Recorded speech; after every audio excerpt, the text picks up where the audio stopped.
ऊपर से आया होगा भाई बीजेपी को ज्यादा देने हैं, तो उसने कहा मोदी जी क्या याद रखोगे आप भी, आपको 25 में से 33 दे दिए। तो पूरा का पूरा फर्जी है, पूरा एग्जिट पोल फर्जी है। लेकिन असली मुद्दा ये है, इनको गिनती से 3 दिन पहले फर्जी एग्जिट पोल कराने की क्या जरूरत थी, ये समझने वाली बात है। दबाव डाल रहे हैं सभी विपक्ष की पार्टियों के ऊपर, चुनाव आयोग के ऊपर, काउंटिंग एजेंट के ऊपर, रिटर्निंग ऑफिसर के ऊपर, और धमकी दिया जा रहा है। एक माहौल पैदा किया जा रहा है कि हम वापस लौट आ रहे हैं। हकीकत इससे बिल्कुल विपरीत है। मुद्दों को लेकर खड़े हैं। इसका नाम एग्जिट पोल नहीं है, इसका नाम मोदी मीडिया पोल है। ये कि इतने बड़े बड़े लंबे चौड़े क्लेम जो कर रहे हैं बीजेपी 400 पार वगैरह वगैरह, वास्तविकता क्या है? आप भी एक पीपल्स पोल करवाइए अपने अपने स्टेटों में, और जैसे जैसे चुनाव मतलब वोट पड़ता है उसी तरीके से वो पीपल्स पोल भी करवाइए और उसके नतीजे बताइए। और उन नतीजों के आधार पर टीवी चैनलों में चल रहा है सरकारी एग्जिट पोल, तो यहाँ पर जो है पीपल्स एग्जिट पोल का नतीजा है। নমস্কার।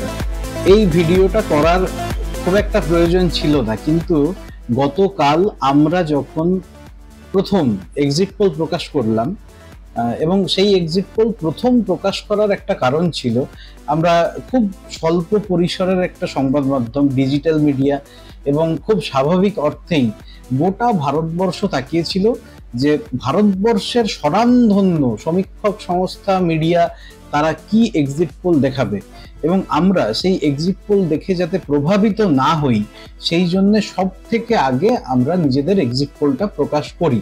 এবং তার স্যাম্পল সাইজ মোটেই খারাপ না, কাছাকাছি 90,000 স্যাম্পল সাইজ ছিল আমাদের রাজ্যের 42টা আসনের ক্ষেত্রে। কিন্তু আমাদেরটা প্রকাশ করার পর যখন একটার পর একটা এক্সিট পোল সামনে আসতে লাগলো, তখন কোথাও একটা কয়েকটা জিনিস মনে হলো। সেই মনে হওয়াটা আপনাদের সঙ্গে শেয়ার করা খুব গুরুত্বপূর্ণ, আর সেই কারণেই আজকের এই ভিডিওটা। খুব ছোট্ট ভিডিও, কিন্তু অনুরোধ করব পুরো ভিডিওটা মন দিয়ে দেখতে।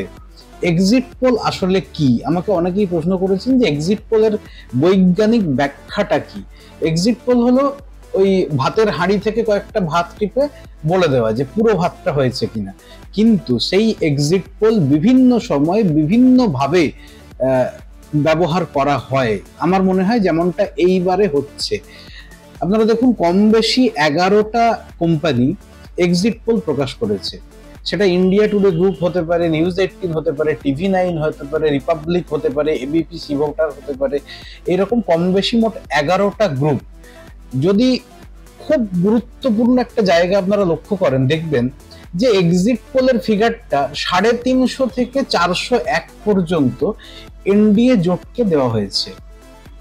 এবং খুব তাৎপর্যপূর্ণ আরেকটা বিষয়, দক্ষিণের যে রাজ্যগুলো থেকে বিজেপি কার্যত ভোট পায় না, সেই রাজ্যগুলোকে সেই রাজ্যগুলো থেকে বিজেপিকে কার্যত আসনে ভরিয়ে দেওয়া হয়েছে। এবং একটা খুব স্বচ্ছ বার্তা, যদি টিভি চ্যানেলগুলোর দিকে তাকান তাহলে দেখবেন যে ইন্ডিয়া, INDIA, এই যে জোটটা তৈরি হয়েছিল, এই জোটটাকে কেউ ইন্ডিয়া হিসেবে কিন্তু দেখায়নি, সবাই এটাকে দেখিয়েছে ইন্ডি জোট।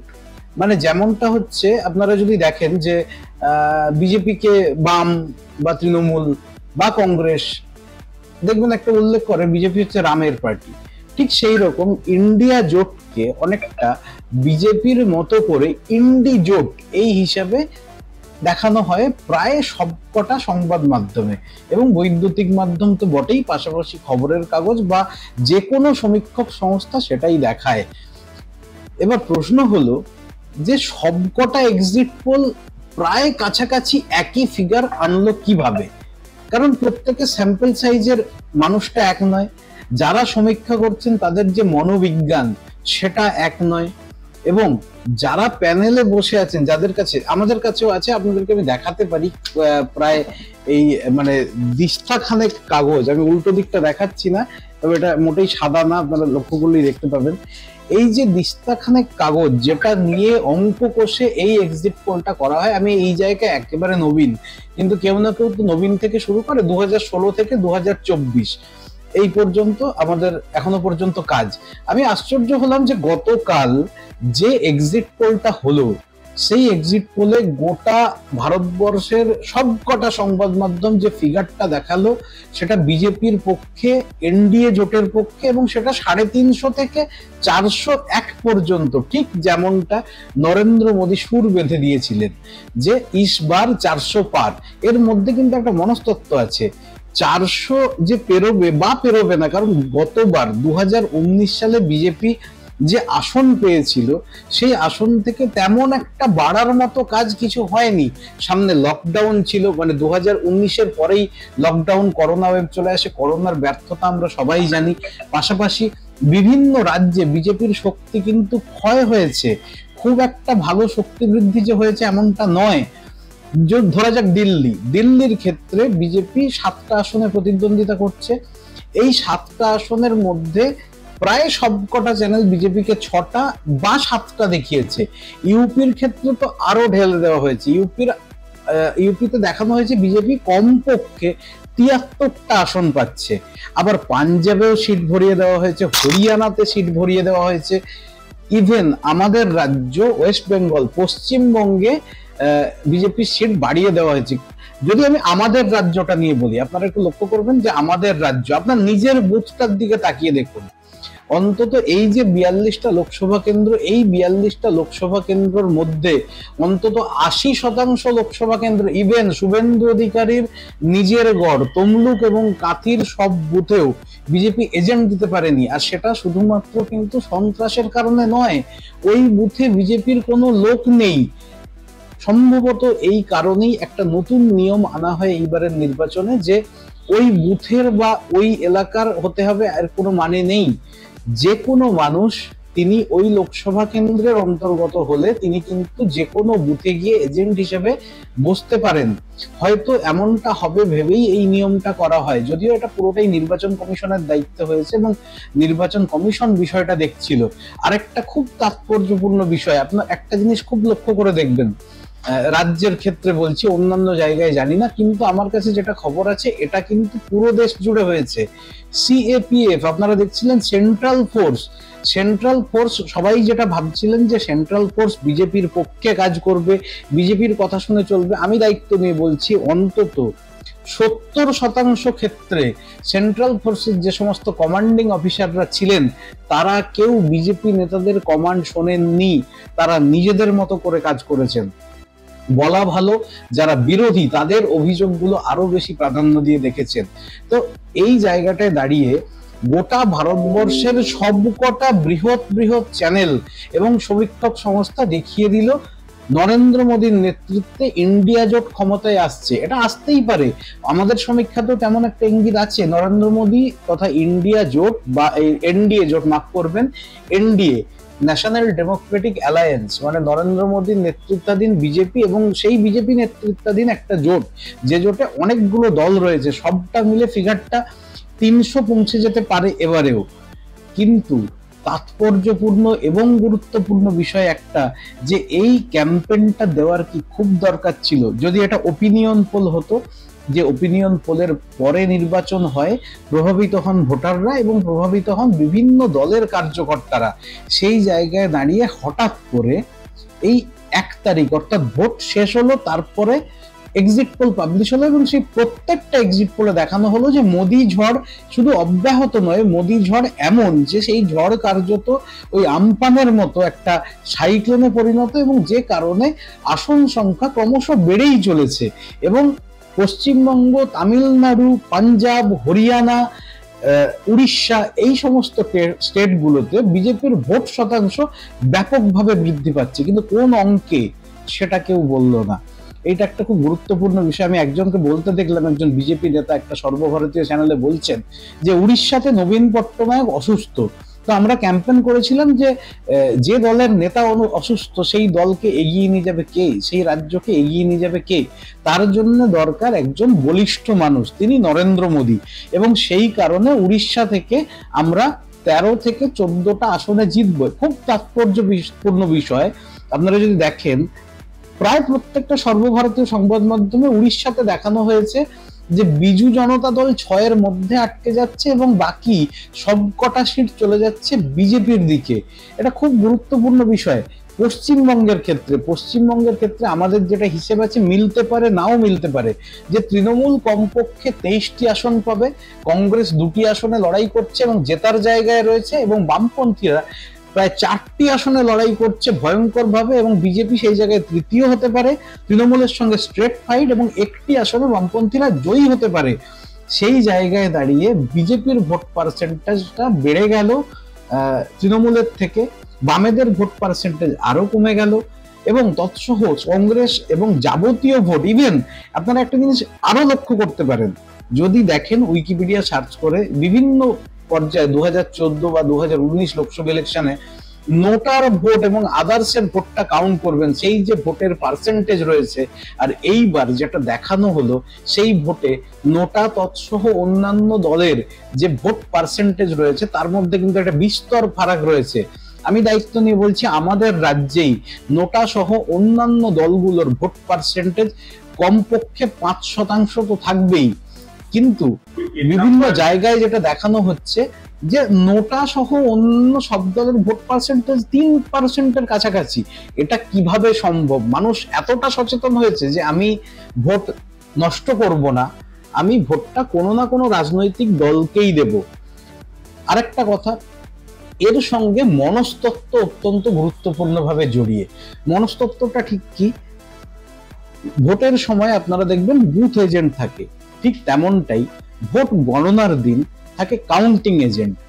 কাউন্টিং এজেন্ট যারা বসবেন বিরোধীদের, অর্থাৎ বিজেপি বিরোধী দলগুলোর, সেই এজেন্টদের মাথায় একটা জিনিস প্রায় দেশের সবকটা মিডিয়া যে এক্সিট পোল প্রকাশ করলো তাতে একটা মনস্তত্ত্ব কাজ করলো, মাথায় ঢুকে গেল যে না, বিজেপি তো মিনিমাম 350 এবং ম্যাক্সিমাম 400 ক্রস করেই যাচ্ছে, তাহলে আর বসে থেকে লাভটা কি আছে?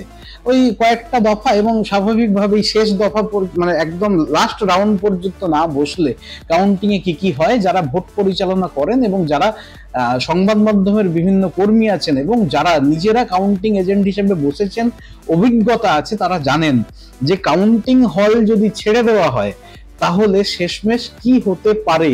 তো এই জায়গায় যদি ধরে নিই গোটা দেশে 100 জন মোট কাউন্টিং এজেন্ট বসবেন বিরোধীদের, এটা কিন্তু একটা পার্সেন্টেজ দিয়ে বলছি, ভাববেন না যে 543টার মধ্যে 100 জনের মধ্যে যাদের নাম ইতিমধ্যে সই করা হয়ে গেছে, রেডি হয়ে গেছে এবং পাঠানো হয়ে গেছে নির্বাচন কমিশনের কাছে, যারা বসবেন মাত্র কাছাকাছি এখন আর হয়তো 24 ঘন্টার মতো বাকি রয়েছে, 24 থেকে 36 ঘন্টা বাকি রয়েছে, যারা বসবেন তাদের মাথার মধ্যে একটা জিনিস স্ট্রাইক করে গেল যে না, আমরা যতই বসি যতই চেষ্টা করি এই সিটটাতে আর কি হবে, অনেকটা দুধ পুকুরে জল ঢালার মতো। সবাই ভাবছেন পুকুরে দুধ আছে, তো আমি আর কি করব, দুধ ঢেলে এক ঘটি জল নিয়ে গিয়ে ঢেলে দিই। তো এই ব্যাপারটা যদি ওই অনেকটা মানে একটা উদাহরণ দিই, ছোটবেলা থেকে যেটা শুনে আসছি যে মরা মরা মরা মরা মরা মরা, বারবার যদি মরা মরা করেন দেখবেন রাম রাম রাম রাম শুনতে লাগছে। তো সেই ব্যাপারটা যে কাউন্টিং এজেন্টদের মাথায় ঢুকিয়ে দাও যে তোমরা হারছো, এবং সেই হারের কথা মাথার মধ্যে ঢুকে যাওয়ার জন্য যদি দেখা যায় কোনো জায়গায় বা হয়তো বেশিরভাগ জায়গায় ষষ্ঠ রাউন্ড পর্যন্ত গণনার পর দেখা যাচ্ছে অপোজিশনের প্রার্থী অর্থাৎ বিজেপি বিরোধী প্রার্থী পিছিয়ে রয়েছেন, তো সেই জায়গাগুলোতে খুব সহজেই কাউন্টিং এজেন্টদের মনোবল আরো ভেঙে যাবে।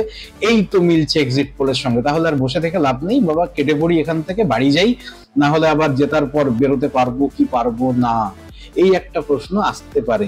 তো এটা একটা স্ট্র্যাটেজি, বিজেপি জিতবে এই জায়গায় কোনো অন্তত আমার ক্ষেত্রে ডাউট নেই। বিজেপি সর্বভারতীয় জায়গায় পরিষ্কারভাবে জিতছে, কারণ নরেন্দ্র মোদী ছাড়া অপোজিশন লিডার কে আছেন, ইন্ডিয়া জোট একটা তৈরি হয়েছে, অনেক নেতৃত্ব আছেন, কিন্তু তেমন ভাবে কোনো মুখ ঘোষণা হয়নি। এবং এটাও দেখা যেতে পারে যে বিজেপি ক্ষমতায় এলে এই ইন্ডিয়া জোটের কেউ কোনো শরিক হয়তো গিয়ে যোগ দিয়ে দেবেন এনডিএ জোটে ক্ষমতায় থাকার জন্য। এই ঘটনা কিন্তু আমাদের দেশে বারবার ঘটে এবং ঘটবেও ভবিষ্যতে, এটা আমাদের রন্ধ্রে রন্ধ্রে ঢুকে গেছে।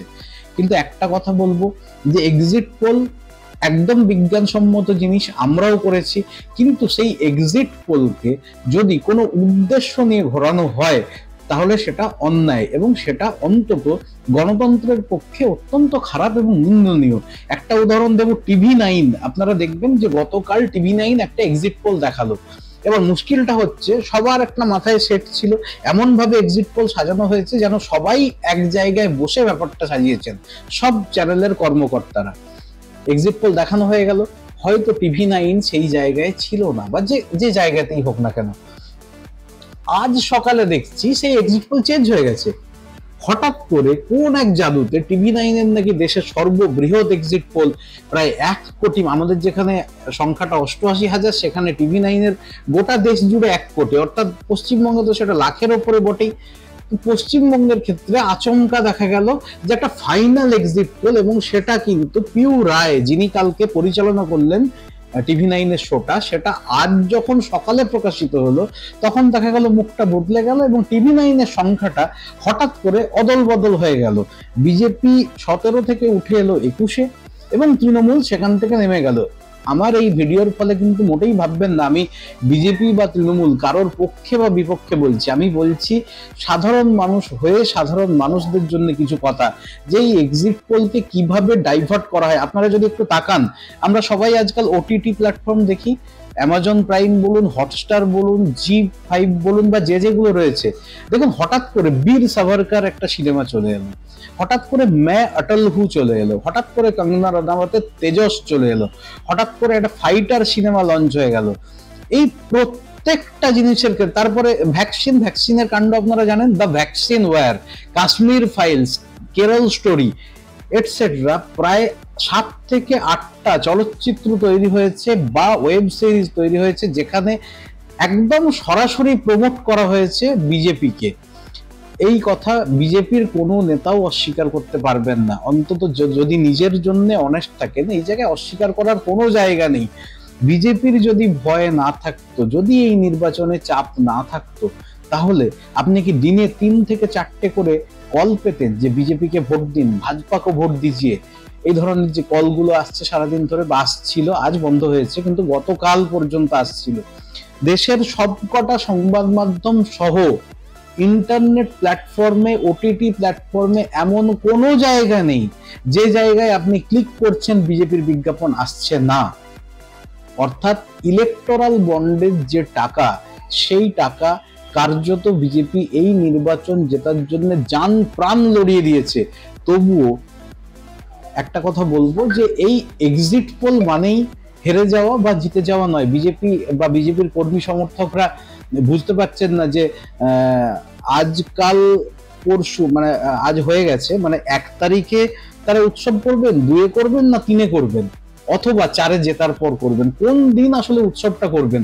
সবাই ইতিমধ্যে জেনে গিয়েছে বিজেপি 359 থেকে 401টা আসন পাচ্ছে। তাহলে ভোট গণনার কি দরকার?